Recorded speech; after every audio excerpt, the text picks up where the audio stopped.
D'où viennent-ils et que pensent-ils, ceux qui hier comme aujourd'hui se disaient anarchistes? Pourquoi, alors qu'ils furent fichés, leurs visages nous demeurent-ils étrangers?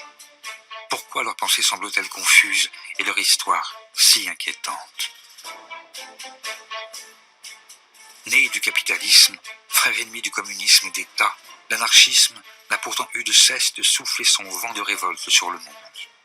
Depuis la Commune de Paris jusqu'à l'émergence des premières grandes organisations syndicales, de l'apparition de milieux libres jusqu'à la mise en place d'écoles libertaires, le mouvement anarchiste a été à l'origine des premières révolutions et sur les 5 continents, l'un des principaux promoteurs des grandes avancées sociales. D'où vient donc l'odeur de soufre qui précède chacun de ces sombres cortèges? Est-ce parce que ces révolutionnaires ont été, à l'instar de Ravachol ou Bono, parmi les premiers à jouer du revolver et à faire parler la poudre?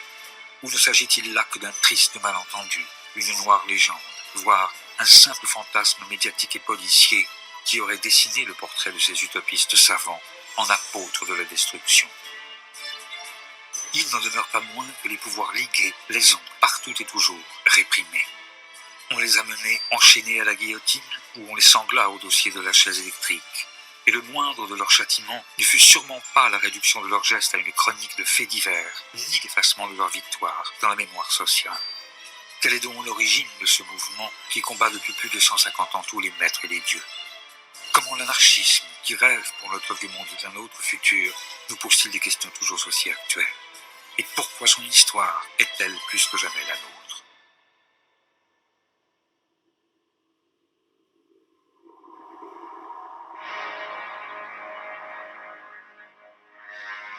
C'est à l'ombre des cheminées des premiers bagnes industriels, dans le cœur encore populaire des cités modernes, au pied des vieux palais changés en nouvelles places financières, que tout a commencé.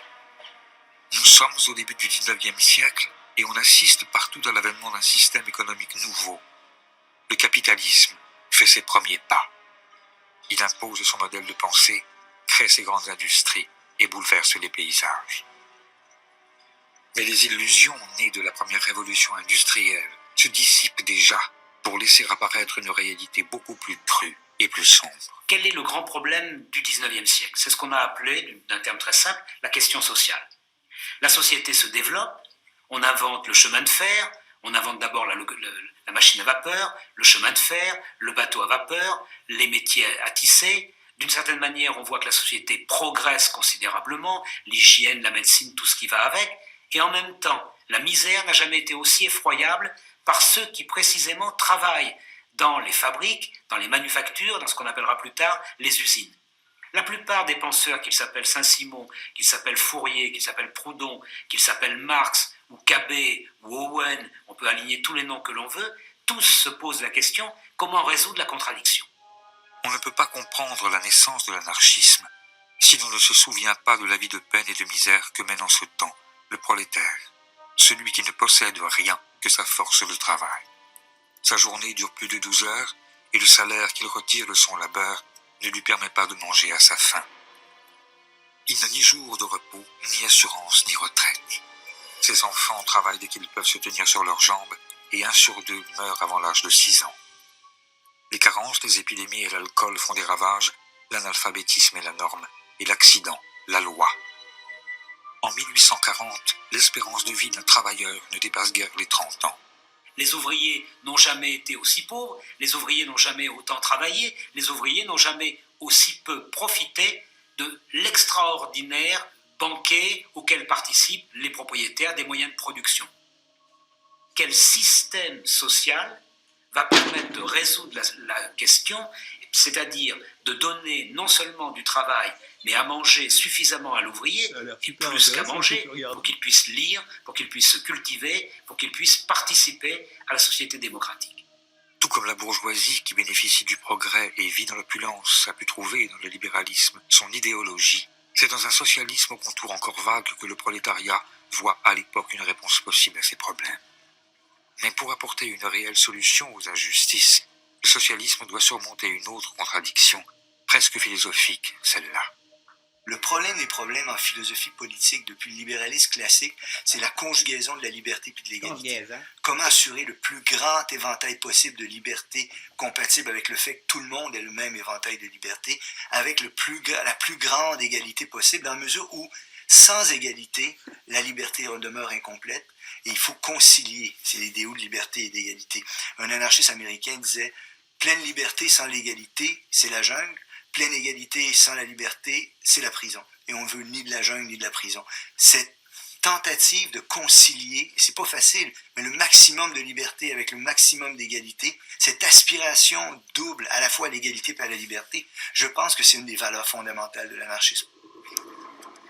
Jusqu'à la moitié du XIXe siècle encore, le terme d'anarchisme, dont la racine grecque anarche signifie absence de pouvoir, est un terme négatif utilisé pour désigner le désordre et le chaos.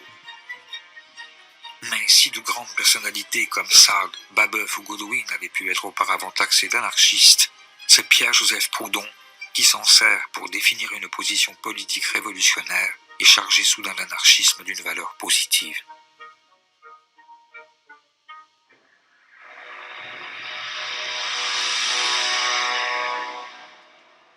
Proudhon, il est né à Besançon, au début du XIXe siècle, et contrairement à la majorité des autres théoriciens socialistes, ou même anarchistes, il est issu d'un milieu d'origine populaire. Et la grande force, et aussi la grande originalité de Proudhon, c'est justement de savoir de ce qu'il parle lorsqu'il dénonce les inégalités sociales ou les injustices sociales. Pierre-Joseph Proudhon, c'est aussi un ouvrier, c'est un typographe qui sait lire et écrire, qui est capable non seulement de composer des textes, non seulement de les rédiger avec une plume, mais de les composer et de faire en sorte que cette pensée se matérialise en devenant un livre. Et c'est cette fascination qu'il va trouver dans son métier de typographe qui va l'amener à rédiger un certain nombre de textes qui vont effectivement circuler dans la France de l'époque. En 1840, Proudhon rédige le mémoire qui le rendra célèbre. Qu'est-ce que la propriété ? Si la réponse qu'il apporte à cette question, la propriété c'est le vol, fait aussitôt scandale, c'est la profession de foi qu'il prononce quelques lignes plus bas, qui constitue le véritable acte de naissance de la pensée anarchiste. Une formule paradoxale qui dit déjà presque tout. Eh bien, vous êtes démocrate ? Non. Quoi, vous seriez monarchique ? Dieu m'en garde. Vous êtes donc aristocrate ? Point du tout. Vous voulez un gouvernement mixte ? Encore moins. Qu'êtes-vous donc ? Je suis anarchiste. Quoique très ami de l'ordre, je suis dans toute la force du terme anarchiste. Au même moment où il va se dire anarchiste, il prononce que la propriété c'est le vol. Qu'est-ce que ça signifie ? Ça signifie qu'il pointe la propriété comme étant le fondement d'un certain ordre social. Et se dire anarchiste, c'est dire je m'en prends au fondement de l'ordre social repéré comme étant la propriété. Proudhon va même encore plus loin, puisque pour lui, il y a une espèce de lien étroit entre la domination politique exercée par l'État, la domination économique exercée par le capital et la domination religieuse exercée par l'idée de Dieu. Et donc Proudhon est véritablement le père de l'anarchie, puisque c'est le seul qui relie ensemble ces trois formes de domination, et il pense qu'il faut les détruire en même temps si on veut effectivement changer de structure sociale. Si pour changer de structure sociale, Proudhon prône la destruction des pouvoirs, il n'est pas partisan de la violence révolutionnaire. Il imagine plutôt tout un système mutualiste dont sa banque du peuple pourrait être le premier jalon. Sa pensée n'en est pas moins attaquée de toutes parts. Il est critiqué, caricaturé, interdit. Pourtant, ses œuvres voyagent et son anarchisme séduit rapidement les socialistes du monde entier. Comme ce jeune docteur en philosophie, Karl Marx, qui écrit alors qu'il le considère comme le nouveau héros du mouvement ouvrier européen. Ou plus loin, aux marges de l'Europe, dans la lointaine Russie, où le comte Lev Nikolaïevitch Tolstoï emprunte à Proudhon le titre de l'un de ses essais pour nommer son nouveau livre « La guerre et la paix ». Mais c'est avec Mikhaïl Bakounine, un ancien cadet passé par toutes les prisons d'Europe et plusieurs fois condamné à mort, que l'anarchisme va devenir une pensée, à proprement parler, révolutionnaire. Автором термина был Прудон. Si c'est Proudhon qui utilise pour la première fois le terme anarchiste, Bakounine est peut-être une figure plus importante dans la formulation définitive des idées, dans la mesure où il ajoute aux idées de Proudhon le principe de la révolution.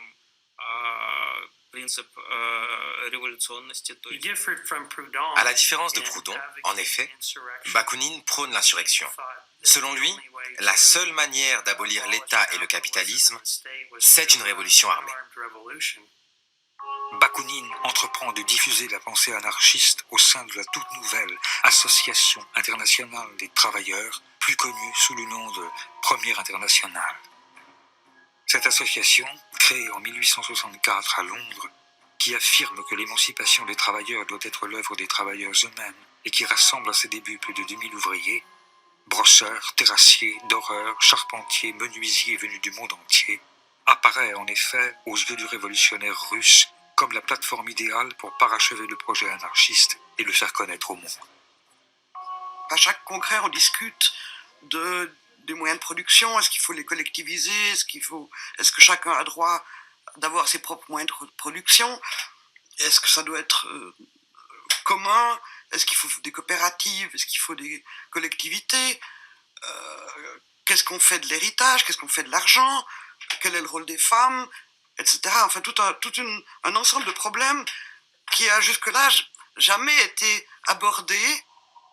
Mais depuis la mort de Proudhon, entre Bakounine, qui apparaît comme l'héritier du père de l'anarchisme, et Marx, qui, lui, avait rompu depuis longtemps avec l'auteur de la philosophie de la misère, les débats dégénèrent.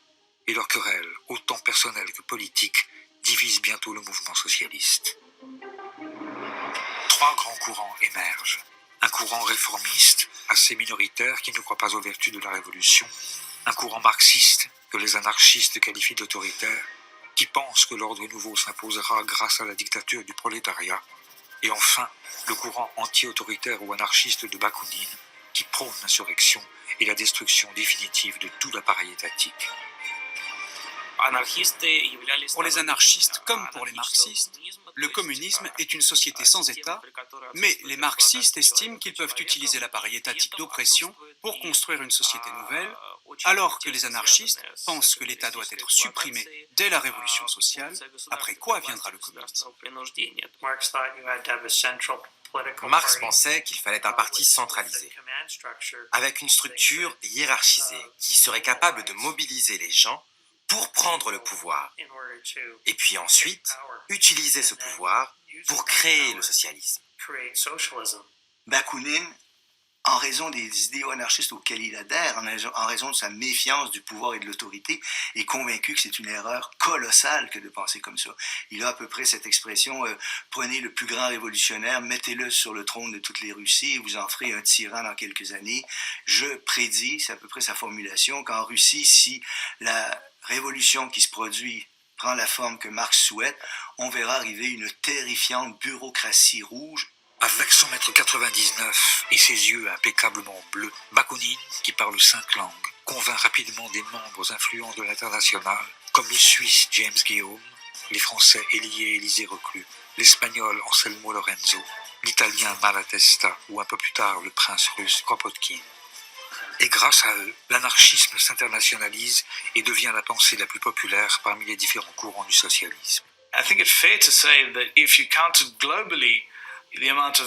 Pour être honnête, et même en comptant large, le nombre des marxistes à cette époque dans l'Internationale était seulement de 1000 membres. Alors que les anarchistes, eux, étaient beaucoup plus nombreux. Il y en avait 60 000 en Espagne, 15 000 au Mexique, et leur fédération était bien plus puissante. Devenus effectivement majoritaires en nombre d'adhérents au sein de l'Internationale, les émules de Bakounine et de Proudhon sont particulièrement nombreux en France aussi. Quand éclate la Commune de Paris en 1871, les anarchistes sont donc aux premières loges. Et avec les autres révolutionnaires, ils se lancent à corps perdu dans l'insurrection. C'est un grand espoir, c'est un grand rêve. Tout à coup, une ville entière qui devient autonome, qui se défait des maîtres, qui se défait du vieux monde, qui réinvente tout. Pendant 73 jours, Paris s'insurge, fusille quelques généraux, brûle les cadastres, renverse les vieilles idoles et rend le pouvoir au peuple. Sur les ruines de l'ordre ancien, oubliez les divisions au sein de l'international, les révolutionnaires essaient tous ensemble de bâtir un monde meilleur. On donne à chacun selon ses besoins, on nourrit les indigents, on alphabétise les illettrés, on soigne les infirmes. On sépare l'Église et l'État. Les arts redeviennent accessibles à tous. Les femmes s'éduquent, votent et disposent de leur corps, et la ville fonctionne presque sans gouvernement. La commune à la lettre n'est pas un événement anarchiste, mais c'est la première tentative de destruction intégrale de l'État, de destruction immédiate de l'État. Il y a l'idée d'un seul coup d'un soulèvement et d'une prise en main à l'échelle d'une capitale de la vie économique, politique par la population elle-même. Même si la commune n'est pas anarchiste, ceux qui se disent anarchistes ou ceux qui vont le devenir, comme Louise Michel, sont en première ligne. Et quand le mouvement s'étend aux grandes villes françaises, Bakounine en personne vient participer à l'insurrection lyonnaise. Il abolit l'État l'espace de quelques jours et croit lui aussi que le grand soir est enfin arrivé. Mais déjà, le pouvoir contre-attaque. Les communards élèvent des barricades et se préparent au combat. Au cours d'une longue semaine, dans le Paris d'Haussmann, une guerre civile a lieu où les travailleurs, hommes, femmes et enfants, affrontent une troupe armée et entraînée. Et la terreur contre-révolutionnaire est à la hauteur de l'effroi que la commune a jeté dans les rangs de la bourgeoisie. La troupe fusille au hasard. La fine fleur du prolétariat est coupée. Paris se change en un immense charnier. Un massacre dont on n'a pas idée aujourd'hui. On a longtemps discuté sur le nombre de morts. 25 000, 30 000, c'est probablement plus près de 20 000. Mais tuer avec les fusils de l'époque, mettons 20 000 personnes en une semaine, c'est quasiment impossible. Ça veut dire que si on a arrêté de tuer le 28 mai 1871, c'est parce que la terre de Paris, parce que les caniveaux, parce que les égouts n'arrivaient plus à absorber le sang.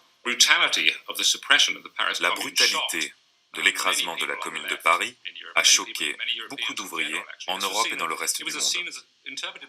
Et les anarchistes se sont dit, si l'État peut agir de la sorte, alors nous aussi nous avons le droit d'agir de la même façon. Ils se sont dit qu'il ne pouvait pas y avoir de changement pacifique. Parce que si on agit de manière pacifique, on est massacré, comme ont été massacrés les communards. Si vous êtes pacifiste, on vous exécute. Une part de la relève anarchiste est assassinée au cours de la semaine sanglante. Une autre est condamnée à la déportation dans les bagnes calédoniens. Les rares qui échappent à la mort et au châtiment de l'État connaissent l'exil et la misère. Les marxistes profitent de leur diminution pour achever de les exclure de l'international. Mais l'anarchisme survit. Traqué, grimé, Bakounine parvient à s'enfuir. Il rassemble ses dernières forces en Suisse, à Saint-Imier, dans sa forteresse jurassienne, pour y sceller un pacte qui marquera officiellement la naissance de son mouvement. À ce moment-là, ils sont une quinzaine, 12 jeunes gens qui ont entre 20 et 30 ans, qui viennent d'Espagne, d'Italie, de Suisse, et il y en a 3 qui sont un peu plus vieux qu'eux. Il y a Bakounine, un espagnol et Gustave le Français, un communard. Et il crée une nouvelle organisation. Les historiens ne la mettent pas dans la liste des internationales. Enfin, c'est une nouvelle organisation. La dénomination qui lui est donnée et qui sera reprise à l'époque a le mérite d'une grande clarté. C'est l'international anti-autoritaire. Qui adopte toute une série de dispositions dans lesquelles on affirme clairement que le premier des devoirs de l'Association internationale des travailleurs, c'était la destruction de tout pouvoir politique. C'est-à-dire qu'à ce moment-là, clairement, il y a pour la première fois une création d'une organisation qui se fixe explicitement des objectifs anarchistes. À Saint-Imier, en signant un pacte d'amitié, de solidarité et de défense mutuelle, les anarchistes prennent leur indépendance. Ils se dotent d'une charte, d'une organisation et d'un programme. Horizontalité dans l'organisation et anti-autoritarisme, radicalité révolutionnaire et internationalisme, athéisme, liberté de parole et de pensée, égalité de tous et refus du jeu des partis, tous les aspects de la pensée libertaire sont rassemblés ici pour la première fois. Les anarchistes y inventent même une nouvelle arme dont l'emploi généralisé aurait la capacité de détruire tout pouvoir politique et de précipiter la révolution. L'instrument, le moyen de la révolution, c'est la grève générale. C'est un terme nouveau qui naît là avec Saint-Imier. Alors ça n'est pas encore le syndicalisme, ça n'est pas encore moins en termes de comme concept, hein, l'anarcho-syndicalisme, mais tout y est là, tout est en place. Le but, c'est pas d'exister ou de se perpétuer, c'est d'aller à une révolution.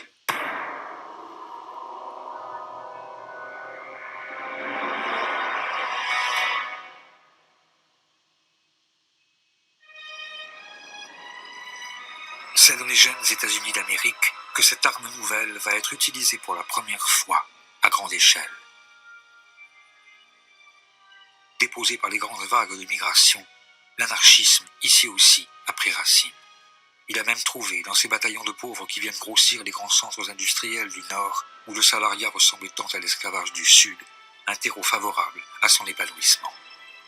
Car au début des années 1880, la guerre civile se prolonge dans des luttes sociales sévèrement réprimées, comme celle des cheminots de Pennsylvanie, où le gouvernement fédéral fait tirer à l'arme lourde sur les travailleurs. Les charges, baïonnettes au canon, font des dizaines de morts. Pour les nouveaux arrivants, le rêve américain se change souvent en long cauchemar.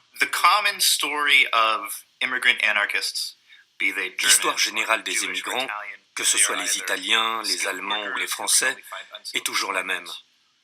S'ils sont des ouvriers qualifiés, ils ne trouvent que des emplois sous-qualifiés. S'ils sont des ouvriers sous-qualifiés, ils occupent alors les pires emplois. Et tous perdent leurs illusions en arrivant. Ils ne croient plus au système politique qui se prétend alors démocratique et républicain. Ils se rendent compte de toute la corruption. Et donc, nombre de ces immigrants, soudain, se radicalisent. Cette rencontre avec des idées radicales a notamment lieu à Chicago, où nombre de ces immigrés finissent par arriver. L'acier, le béton et la viande réclament des bras. Rongée par la naissante mafia à la solde d'industriels tout-puissants, la ville regorge alors de travailleurs ségrégés, de filles de joie et d'enfants des rues. Elle devient rapidement le foyer de la contestation. Chicago était le foyer de l'anarchisme aux États-Unis dans les années 1880. Les relations de travail dans cette ville étaient très dures. Il y avait peu de place pour la négociation et les compromis. Les tensions étaient très fortes. Elles opposaient les ouvriers qui vivaient dans une effroyable misère et l'élite économique locale qui refusait tout type de concessions. Inspiré par la nouvelle stratégie anarchiste, en 1886, un 1er mai, qui n'est encore qu'une date parmi d'autres, un mot d'ordre de grève générale est lancé. 340 000 travailleurs se rassemblent pour exiger la journée du 8 heures. La police disperse violemment les manifestants. Les murs se recouvrent d'appels à la vengeance. Le surlendemain, les anarchistes organisent une manifestation de protestation sur la place de Haymarket.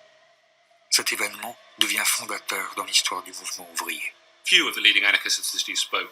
Les leaders anarchistes ont pris la parole.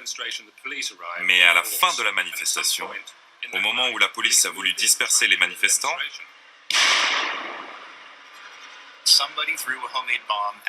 quelqu'un a jeté une bombe. Elle a explosé au milieu des policiers et tué des agents. Il y a un mouvement de foule. La police se met à tirer.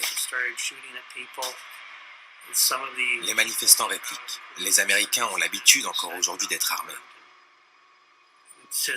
Mais les autorités, sans aucune preuve, ont considéré que c'était les anarchistes qui étaient responsables de ce désordre et de la bombe.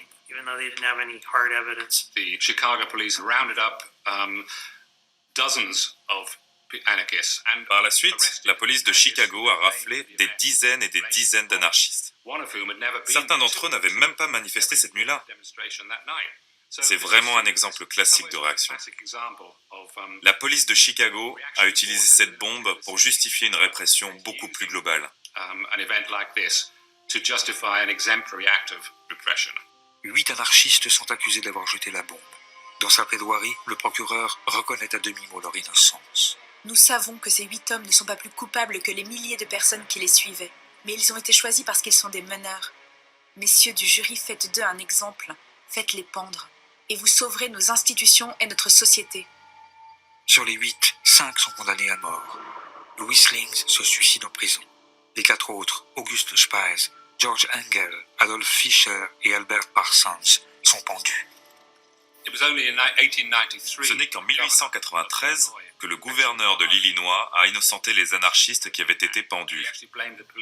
Il a confirmé que c'était le chef de la police de Chicago qui avait tout organisé, et même sans doute commandité l'attentat pour justifier la répression qui allait suivre. Ça a provoqué une immense colère, non seulement parmi les anarchistes, mais parmi les humanistes du monde entier. Ce procès avait été inéquitable. Et les anarchistes de Haymarket sont devenus des martyrs pour tous les anarchistes et tous les socialistes. Et par la suite, on pouvait voir leurs portraits partout, dans toutes les organisations ouvrières, non seulement en France, en Grande-Bretagne, mais jusqu'en Amérique latine. Le retentissement mondial de l'affaire d'Haymarket a pour conséquence l'adoption du 1er mai comme journée internationale des travailleurs. Dans les années qui suivent, des manifestations ont lieu partout, emmenées par les anarchistes. Mais c'est en France que le massacre de Chicago va faire entrer l'anarchisme dans une nouvelle ère. Celle des bombes et de la propagande par le fait.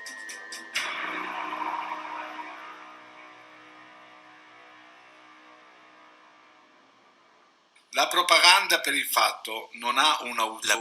par le fait, qui n'a pas un auteur déterminé, est une expression spontanée de l'action révolutionnaire.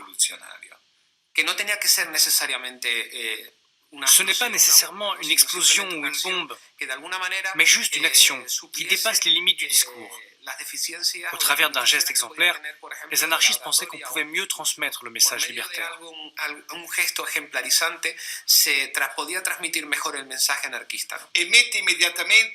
Et puis ça met le révolutionnaire au défi. Il ne s'agit pas de faire comme ces révolutionnaires qui parlent et laissent agir les autres. Là, le révolutionnaire agit et il fait la preuve par les faits de sa crédibilité.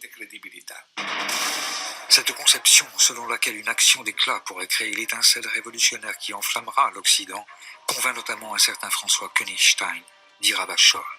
Il adhère au mot d'ordre de Louise Michel et Kropotkin, qui sont, avec Malatesta, les nouveaux théoriciens de l'anarchisme et qui ont appelé à la révolte permanente par la parole, par l'écrit, par le poignard ou la dynamite.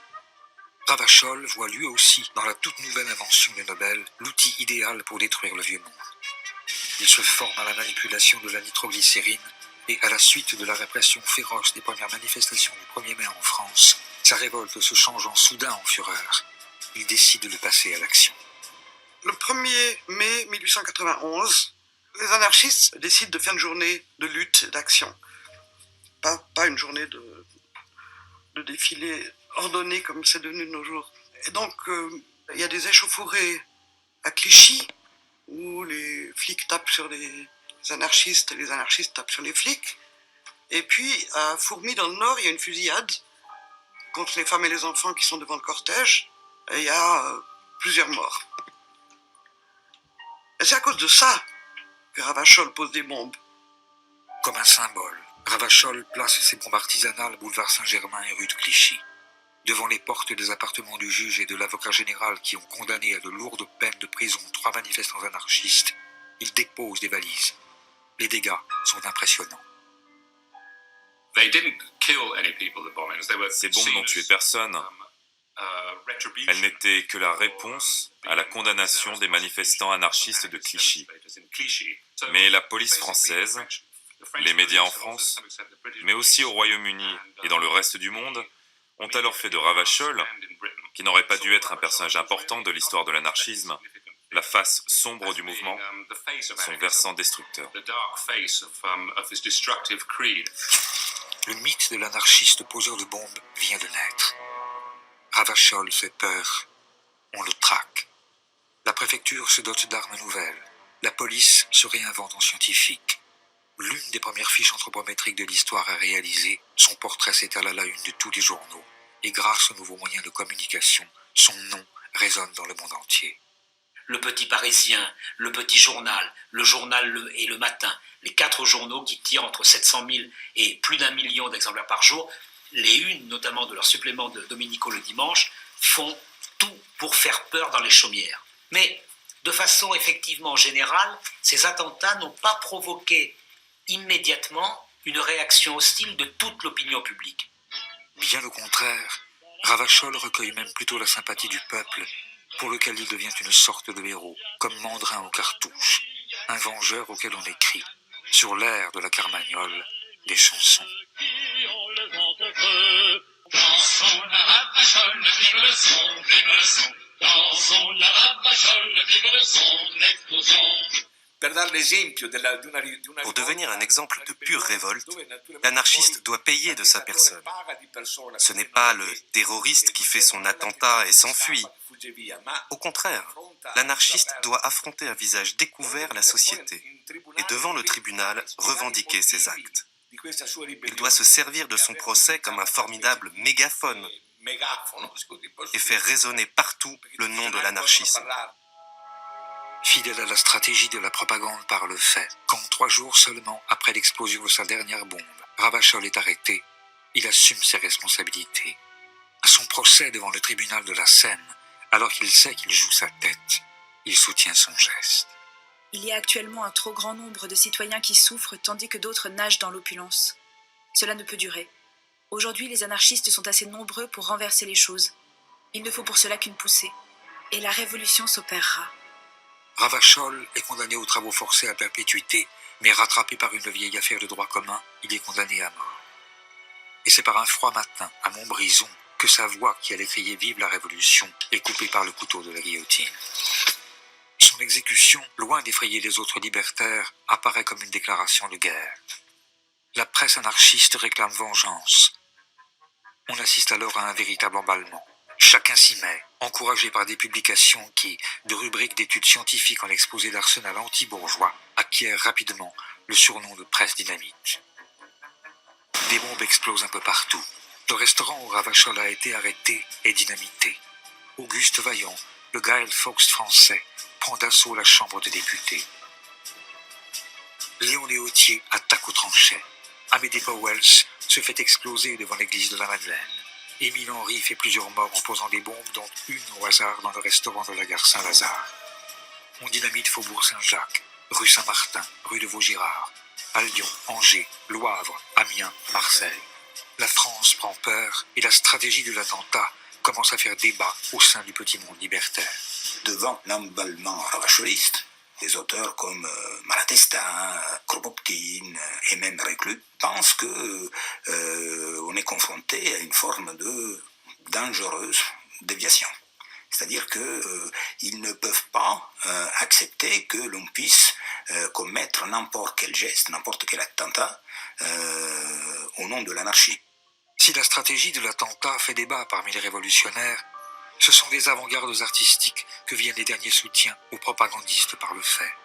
Aux côtés des littérateurs libertaires, les artistes sont nombreux alors à admettre même, ressentir une certaine admiration pour les poseurs de bombes. Je vais d'ailleurs citer au fond un seul d'entre eux, mais pas le moindre, Émile Zola. Il est sensible au fait que ces hommes sont d'une sincérité absolue. On est au cœur du roman, un des romans les moins lus de son œuvre, et pourtant pas le moins intéressant, Paris. Aux premiers actes encore innocents des anarchistes, la répression a été si dure, la police a si rudement malmené les quelques pauvres diables tombés dans ses mains, que toute une colère a monté peu à peu. Songe donc aux pères battus jetés en prison, aux mères et aux enfants crevant de faim sur le pavé, aux vengeurs affolés que laisse derrière lui chaque anarchiste mourant sur l'échafaud. La terreur bourgeoise a fait la sauvagerie anarchiste. Indépendamment de ses soutiens, et malgré les critiques, lors de l'exposition coloniale de Lyon, cette escalade dans la violence atteint son apogée à la suite de l'assassinat du président de la République Sadi Carnot par un anarchiste de 20 ans, un jeune boulanger venu d'Italie. Caserio, Sante Hieronimo Caserio, profite de la visite du président Sadi Carnot à Lyon pour l'assassiner. Carnot avait été prévenu, il avait été prévenu d'ailleurs par la police mais aussi par les anarchistes, que le sang de ceux qui avaient été condamnés à la guillotine lui retomberait sur les mains. Sadi Carnot est assassiné et il meurt sous le couteau à Lyon. La mort de Sadi Carnot est un coup de tonnerre.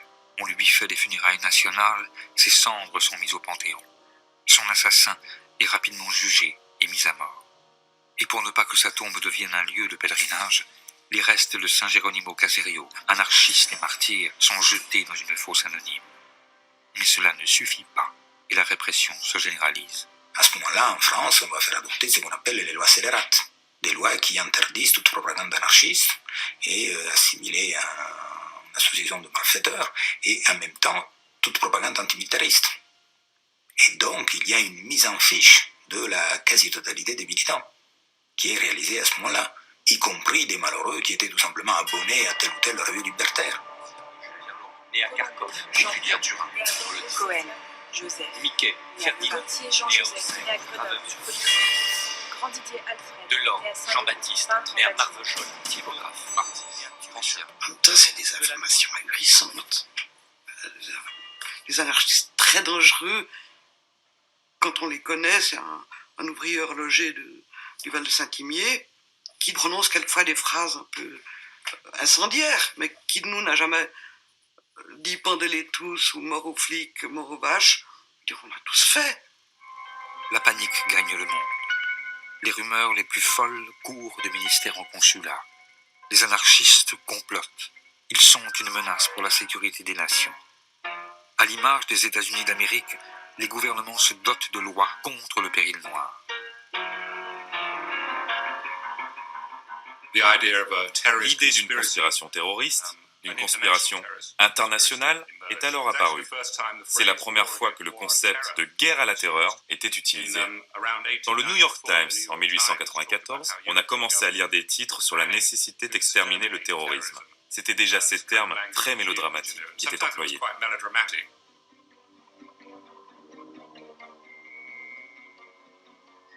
Pour faire la guerre à cette internationale noire tout imaginaire, une bien réelle internationale policière se met en place. Les gouvernements de 21 pays organisent la Conférence internationale pour la défense sociale contre les anarchistes, où sont jetées les bases de ce qui deviendra Interpol. À Rome, en 1898, a lieu la conférence anti-anarchiste qui rassemble tous les gouvernements. Parce que tous les gouvernements, les rois, les princes, sont tous terrorisés à l'idée de se faire assassiner par un anarchiste. Mais tout ça ne sert à rien, puisque le 29 juillet 1900, en Italie, le roi Umberto Ier est assassiné par un anarchiste, Gaetano Bresci. Et avec lui, malgré la répression et les lois d'exception, les têtes couronnées et les chefs d'État tombent comme à Gravelotte sous les coups des anarchistes. Le tsar de Russie, les présidents d'Uruguay, d'Équateur, du Salvador, en Espagne, le président du Parti conservateur, et au Portugal, le roi et le prince héritier sont tués. À Genève, Luigi Lucchini poignarde l'impératrice Elisabeth d'Autriche, plus connue sous le nom de Sissi. À Madrid, le président du Conseil espagnol est assassiné. Et ainsi de suite, jusqu'à la guerre où Alexandros Kinas tue le roi des Grecs et Gavrilo Princip, l'archiduc d'Autriche et sa femme. Mais face à la propagande par le fait des anarchistes, l'État fait de la propagande. Et quand il se trouve des entrepreneurs malins, l'anarchisme peut aussi servir à faire la promotion de ses petites affaires. Comme c'est ici le cas d'Edison, qui profite de l'exécution de Leon Cholkoch, l'assassin du président des États-Unis, McKinley, pour promouvoir ses deux nouvelles inventions, le cinéma en 35 mm et la chaise électrique. Ces attentats qui somme toute, bien sûr, ils sont pas marrants, mais ils n'ont pas fait beaucoup de morts. Je pense que la période des attentats en France, elle a fait moins de morts que la révolte des bagnards aux îles du Salut en 1994, où ils sont tous fait assassiner par les gardiens. En réalité, le nombre de ces attentats n'est pas si élevé. Les historiens s'accordent à dire qu'il y a eu moins de 200 morts dans toute la période de la propagande par le fait. Mais à la fin du 19e siècle, pour les anarchistes, un fait est sûr. La stratégie de l'attentat a montré ses limites. Elle n'a nulle part précipité d'insurrection et a plutôt contribué à décrédibiliser la cause libertaire. Pour les théoriciens, Il est urgent de revenir à l'essentiel. À la fin du 19e siècle, beaucoup d'anarchistes, et même ceux qui avaient au départ accepté cette stratégie, ont commencé à rejeter la propagande par le fait et à dire que c'était une stratégie qui ne menait nulle part. C'est notamment le cas d'Enrico Malatesta, qui a dit « Le problème, c'est que ça nous a éloignés des luttes. Là où les anarchistes doivent être, c'est au cœur des luttes sociales. » Et donc, à la fin des années 1890, les anarchistes reviennent dans le mouvement social. Et c'est ainsi que naît le syndicalisme révolutionnaire.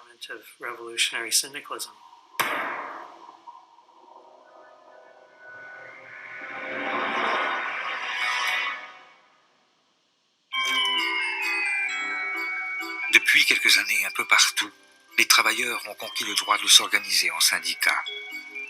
Mais c'est avec la création des bourses du travail, puis de la CGT, qu'anarchisme et syndicalisme vont fusionner pour donner naissance au syndicalisme révolutionnaire, que l'on désignera plus tard sous le terme d'anarcho-syndicalisme.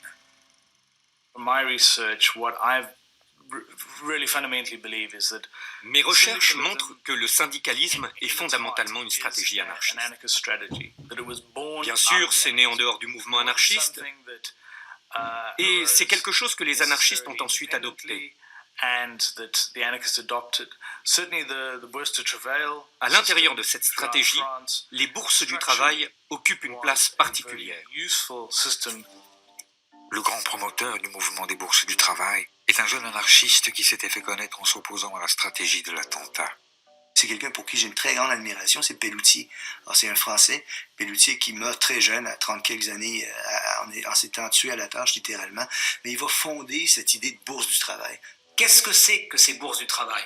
Tout comme le nom l'indique, c'est une bourse, c'est-à-dire un endroit où l'on vient pour négocier son travail, c'est-à-dire pour chercher un travail. Au départ, c'est simplement, effectivement, pour permettre à ceux qui n'avaient pas de travail d'en trouver. Et puis rapidement, les bourses du travail deviennent des écoles professionnelles, des bibliothèques. On y discute, on y élabore une véritable pensée. Alors pour un étranger comme moi, parce que quand je vais en France, je trouve ça très émouvant de voir ces bâtiments-là. C'est des bâtiments habituellement assez imposants, hein, c'est très beau. Que les ouvriers se sont payés eux-mêmes avec leurs économies. Et dans ces bâtiments-là, il y avait une incarnation des idéaux sociaux, politiques, économiques qu'ils défendaient. Il y avait des lieux de défense des travailleurs immédiats. C'était des lieux où on incarnait véritablement ce qu'on voulait voir plus tard dans la société. C'était des lieux où on commençait à donner les prémices de la société de demain et on commençait à donner des outils pour lutter pour y parvenir. On y trouvait typiquement, on pouvait y trouver un musée du travail, on pouvait y trouver des cours du soir. Il y a des débats, des conférences, des spectacles aussi le dimanche où les ouvriers viennent en famille, et des spectacles un peu exigeants, élevés. Enfin, c'est vraiment des foyers d'éducation populaire. Donner à l'ouvrier la science de son malheur, la formule de Pelloutier. Il y a encore une fois cette idée que la situation objective, elle est connaissable. On peut la connaître et si on donne les informations pertinentes aux gens qui sont concernés, ils comprendront la situation dans laquelle ils se trouvent et ils seront vraisemblablement intéressés à la transformer, cette situation-là. Donc c'est cette idée que la connaissance du monde est un préalable à la volonté de le transformer. On retrouve cette idée-là chez les anarchistes, on retrouve cette idée-là chez Pelloutier. Le nombre de bourses du travail explose. Sous la pression des travailleurs, les villes se dotent de palais du peuple. On en compte près d'une centaine au début du siècle. Elle fusionne avec la CGT qui regroupe alors des milliers de syndiqués. S'ils ne sont pas tous libertaires, loin s'en faut, il se donne pour secrétaire aux fédérations Émile Pouget, un anarchiste consommé qui considère lui aussi que c'est le syndicat et non le parti politique qui doit avoir un rôle central, stratégique et révolutionnaire. C'est l'âge d'or, au fond, du mouvement syndical. On est bien dans le syndicalisme d'action directe, dans ce que je préférerais appeler même le syndicalisme autosuffisant. Il n'y a pas besoin de relais politique. Il n'y a pas à distinguer ce qui relève du politique avec des élections, avec des partis qui, par le vote, obtiendraient un certain nombre de réformes, et puis le syndicat qui se contenterait au fond des réformettes ou des petites mesures qui ne concernent que les travailleurs de telle usine. Non. Le syndicalisme doit être capable de rebattre toutes les cartes et de changer radicalement la société. Cette conception globale du rôle du syndicat amène les anarchistes à refuser la stratégie des urnes. Le vote, loin de leur apparaître comme l'exercice d'un droit, est bien plutôt conçu comme une légitimation de l'ordre établi. À chaque élection, ils prônent un abstentionnisme radical. Ils savent bien que le vote, c'est une arme tout à fait illusoire. Que ça ne change rien. Dans la mesure, notamment, où dans la meilleure des démocraties, les 10 représentants du peuple n'ont aucun compte à rendre au peuple qui les a élus. C'est pas un refus de la démocratie, c'est une contestation de ce qu'on nous donne habituellement comme étant la démocratie. Alors, ils imaginent des manières de fonctionner. Alors, dans les mouvements anarcho-syndicalistes, il y avait des délégués, mais ils étaient révocables en tout temps. Alors, c'est une façon différente de penser la politique. Pour changer les choses dans cette manière différente de penser la politique, les anarcho-syndicalistes préfèrent utiliser l'arme forgée à la suite du congrès de Saint-Imier. Et c'est ainsi que partout dans ce XXe siècle naissant, on voit fleurir le même mot d'ordre, grève générale. L'idée peut paraître simpliste vue d'aujourd'hui, mais elle est en même temps révolutionnaire. Si toutes les usines s'arrêtent de travailler, comment les capitalistes pourront-ils continuer à toucher leurs capitaux, à toucher leurs dividendes, puisqu'il n'y aura plus rien? Et si tout le monde en même temps fait la grève, ça suppose pour certains l'économie de l'insurrection.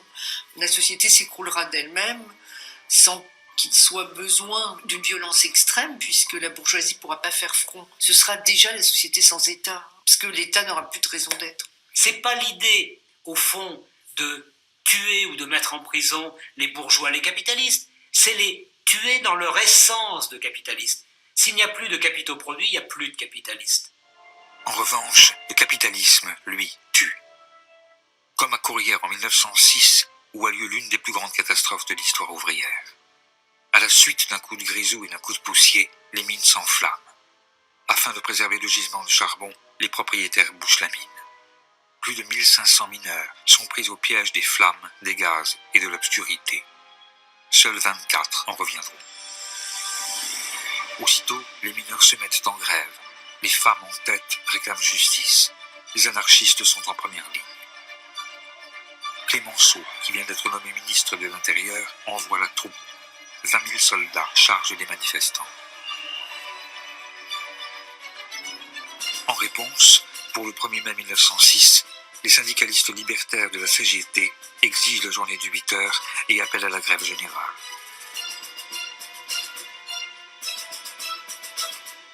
Il y a comme un avant-goût du 36 ou de mai 68.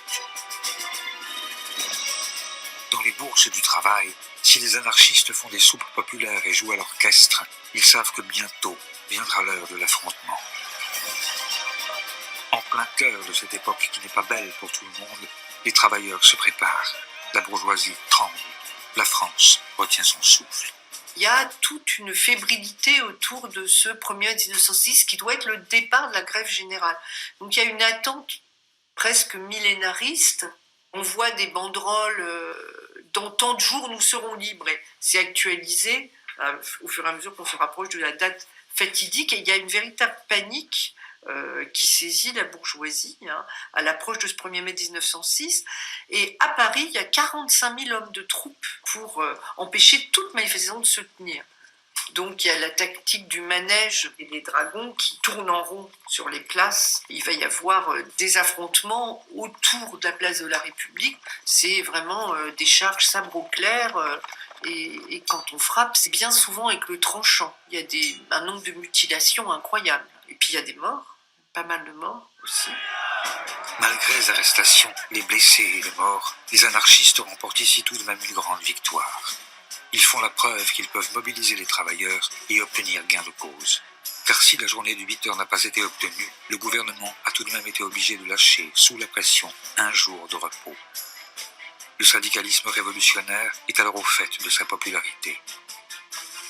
La charte d'Amiens, adoptée quelques semaines plus tard, symbolise son triomphe et demeure aujourd'hui encore le codex du mouvement syndical en France et dans le monde. Car au début du XXe siècle, l'anarcho-syndicalisme fait des petits un peu partout. La CNT en Espagne, qui regroupera bientôt près de 2 millions de travailleurs. La FORA, qui structurera la vie politique argentine jusque dans les années 50, ou encore les IWW aux États-Unis d'Amérique, qui prennent pour emblème un chat noir et un sabot que les ouvriers français glissaient dans les machines pour les casser et qui, dans de très nombreuses langues, formera l'étymologie du mot sabotage. Si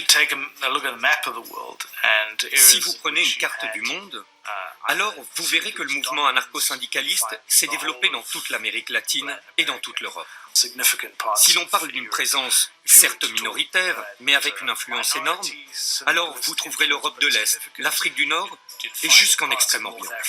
Le syndicalisme révolutionnaire s'est implanté aussitôt dans le monde entier, surtout dans les pays capitalistes industrialisés. Avec ces organisations qui voient le jour tout autour du monde et leurs publications qui tirent dans toutes les langues, le courant syndicaliste révolutionnaire parvient à toucher des franges de la population jusqu'alors négligées par les autres courants politiques. Et grâce à elle, l'anarchisme étend son influence et accroît sa force d'impact. Au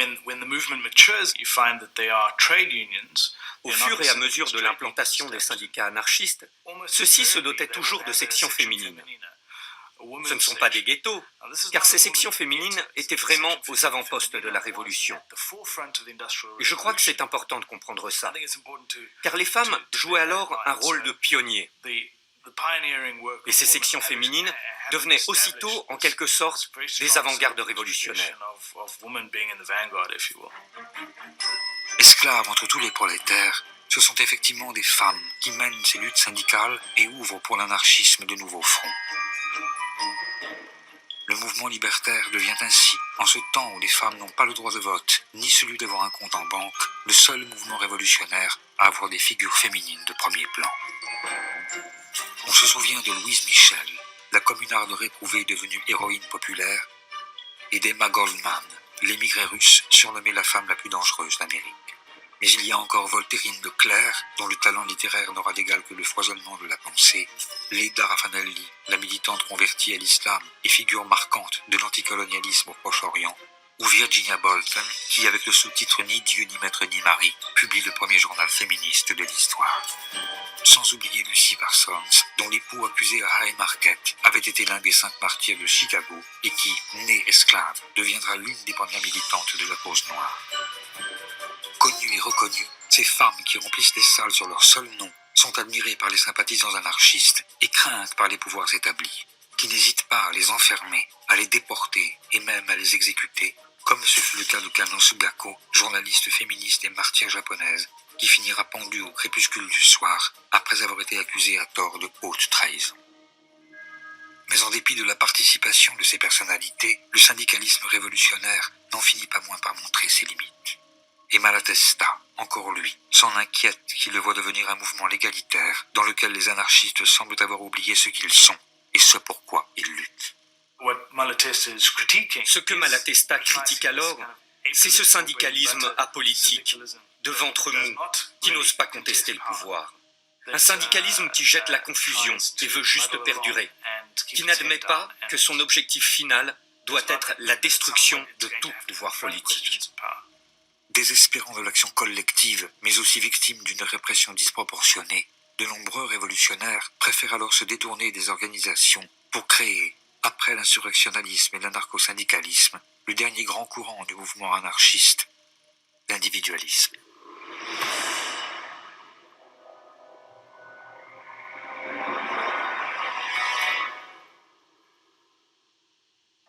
Descendants des Lumières et héritiers du romantisme, les individualistes sont les enfants terribles de leur temps. Ils lisent Nietzsche et Stirner, prônent une objection de conscience généralisée et entendent mener immédiatement, en rupture avec les principes autoritaires en cours dans la société, une existence pleine et entière. C'est des gens dont j'ai examiné les trajectoires cas par cas. Et ce qu'ils veulent, c'est pouvoir travailler de leurs mains, mais aussi de leur tête, enfin, être des hommes complets. Ils veulent avoir la vie bonne, ce qu'ils estiment être la vie bonne, et ce qui est très loin de la vie facile, hein, d'ailleurs, aujourd'hui, maintenant, ici et maintenant. Ce désir global de changement qui conduit les individualistes à rejeter le travail, la famille, la patrie, tous les fondements de la morale bourgeoise, les amène à proposer des alternatives de vie. Et ces pratiques nouvelles qu'ils inventent alors font d'eux aussi de vrais révolutionnaires. Ça va concernait absolument tous les aspects de la vie, la sexualité, l'éducation, les vêtements. Donc on prenait la nudité, les femmes vont abandonner le corset, les chapeaux, tous les vêtements contraignants. À la place du mariage, ils vont préconiser l'union libre. Ou alors certains, l'amour libre.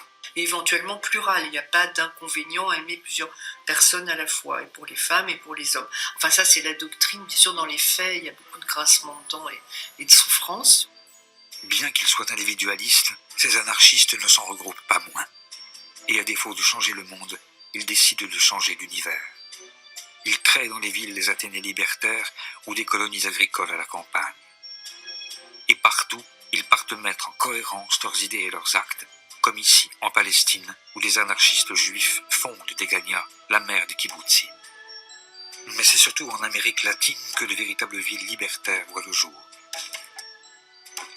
Il y a la Nouvelle-Australie où s'installa notamment Mary Gilmore, ou encore la Colonia Cecilia, fondée au Brésil par Giovanni Rossi et un groupe d'anarchistes italiens, dont il ne reste qu'une seule image.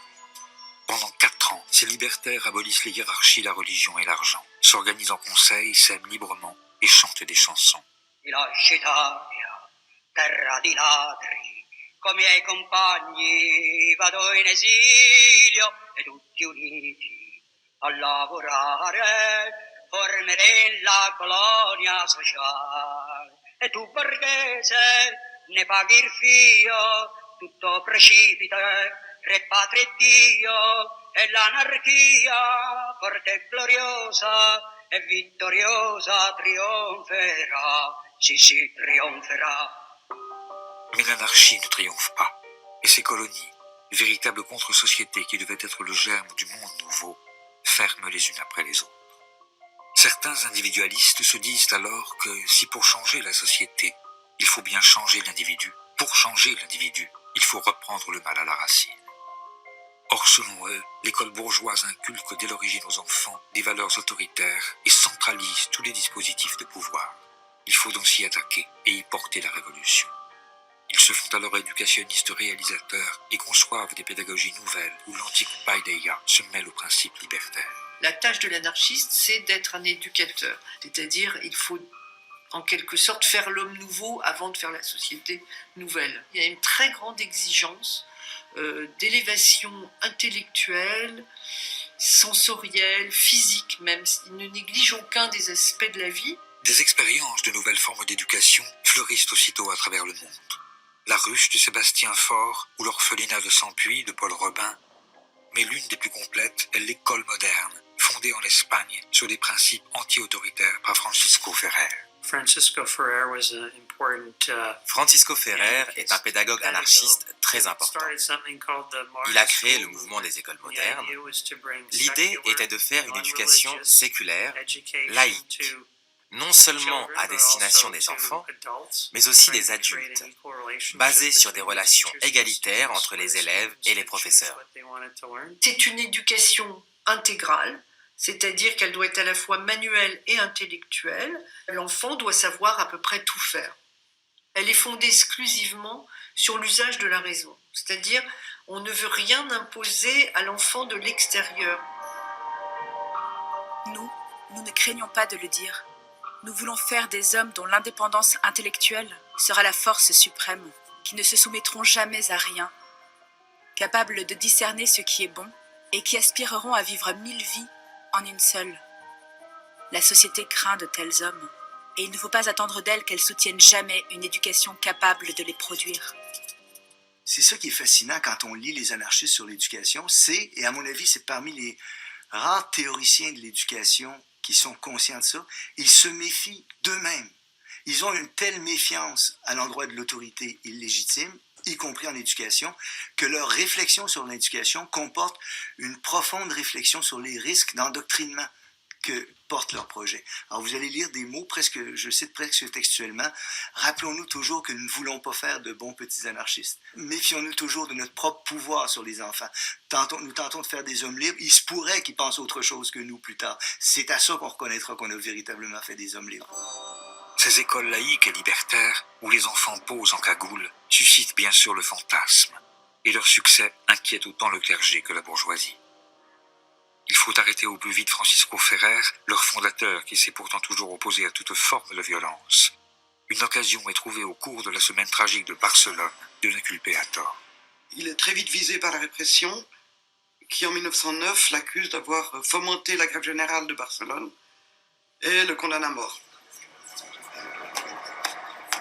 Il va y avoir une solidarité internationale qui va se développer sur tous les continents, aux États-Unis, en Australie, en Europe, dans toutes les grandes villes d'Europe.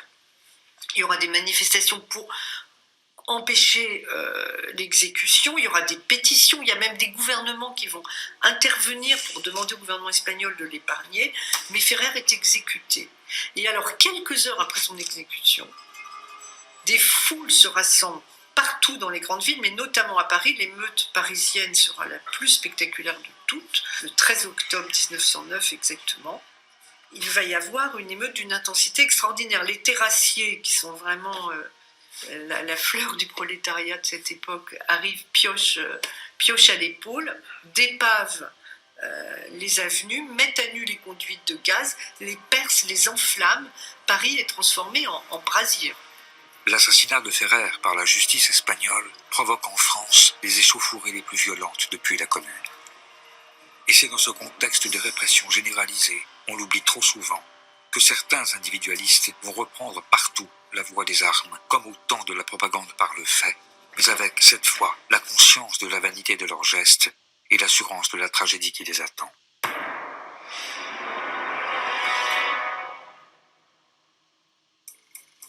Au début des années 1910, pourtant, tout semblait aller pour le mieux dans le meilleur des mondes libertaires.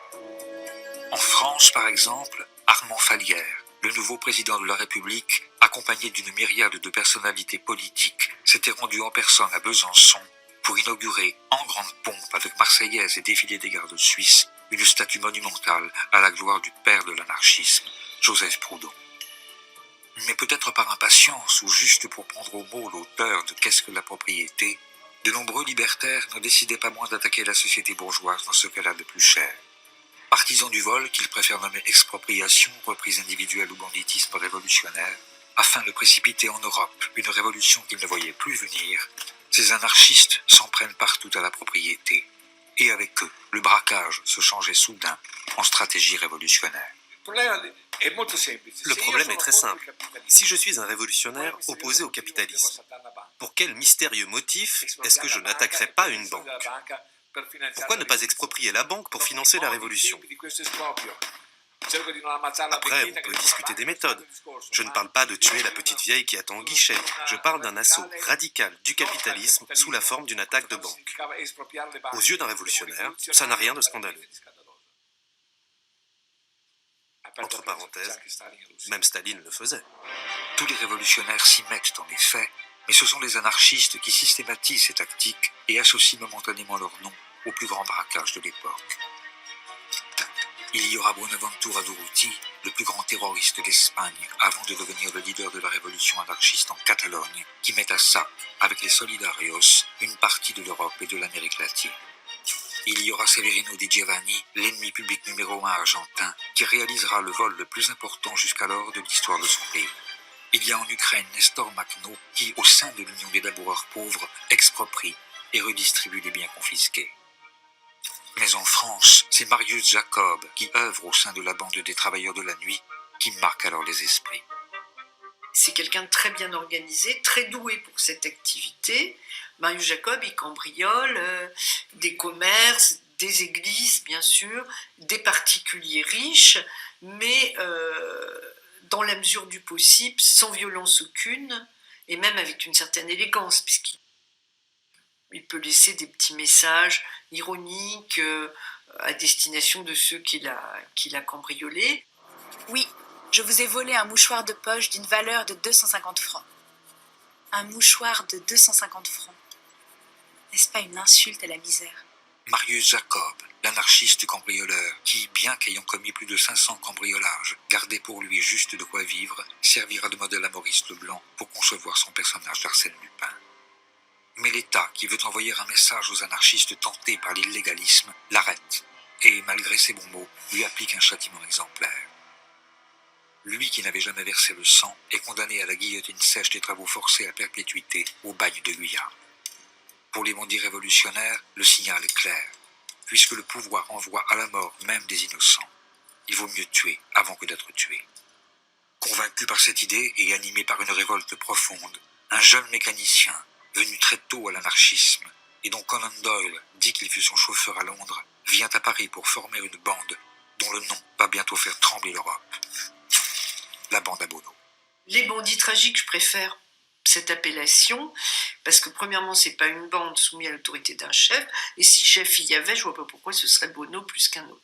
Ils sont des militants anarchistes, des militants individualistes, convaincus, avec un passé de lutte derrière eux, comme le jeune Octave Garnier, par exemple, qui a été emprisonné à la suite d'une grève de terrassiers, durement frappé par la police, et qui a trouvé dans l'individualisme ce qu'il cherchait, finalement.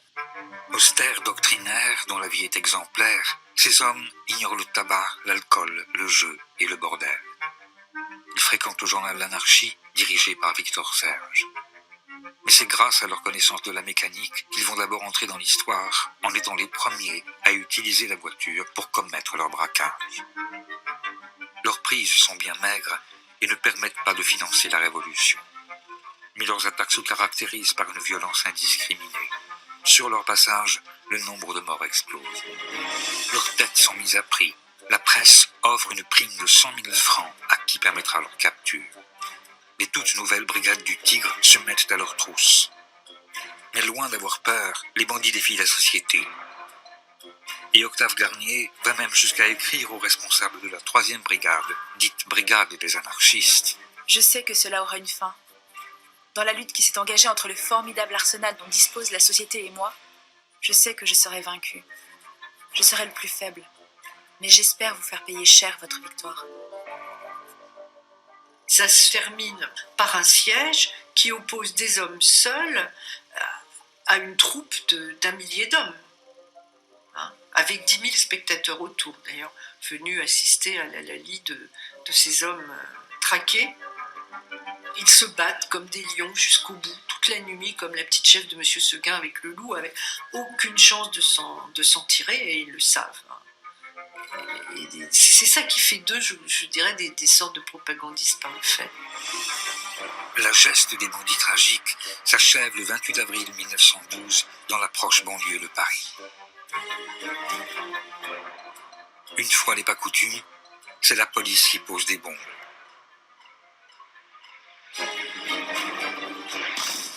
Les opérations terminées, les corps des anarchistes sont exposés comme autant de trophées de chasse. Cette affaire marque les esprits et signe momentanément la fin du banditisme révolutionnaire en France. Bono, comme nombre d'illégalistes, devient peu à peu une figure controversée, tantôt rejetée, tantôt réintégrée dans la mémoire anarchiste au gré des périodes et des nécessités. Plutôt que de considérer les gestes de la bande à Bono comme étant un véritable mouvement de protestation, si on veut, moi personnellement, je pencherais plutôt pour l'hypothèse que c'est la manifestation d'un échec.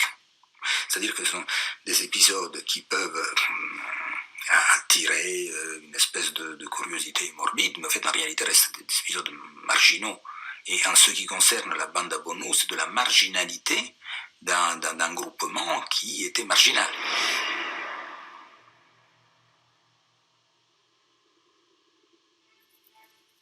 Le battage médiatique fait autour de la bande à Bono permet surtout à l'époque de disqualifier le mouvement anarchiste dans ses efforts pour empêcher la guerre.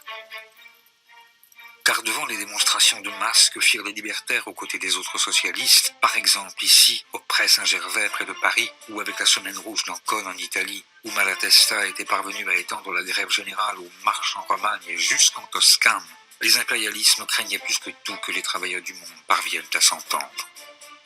Ils avaient réactivé les lois scélérates et rempli les fichiers, comme en France, le sinistre carnet B, dans lequel étaient répertoriés les noms des révolutionnaires qui devaient être arrêtés en cas de conflit. Mais grâce à la peur fabriquée avec l'affaire des bandits tragiques et devant le choc provoqué par l'assassinat à Sarajevo de l'archiduc François Ferdinand, l'État n'avait pas eu besoin d'y recourir. Et avec la mort de Jean Jaurès, même des figures de l'anarchisme comme Kropotkin, finissaient par se rallier à l'union sacrée. Les affiches des libertaires appelant à la désertion pouvaient désormais se recouvrir des appels à la mobilisation générale. Et c'est ainsi, alors que commençait un massacre d'une ampleur inimaginable, qui fera bien plus de morts que toutes les révolutions, pendant que les travailleurs tombaient par millions et que les lutins mouraient seuls devant les pelotons d'exécution, que la chanson de geste des anarchistes put se perdre pour un temps dans le bruit de la mitraille.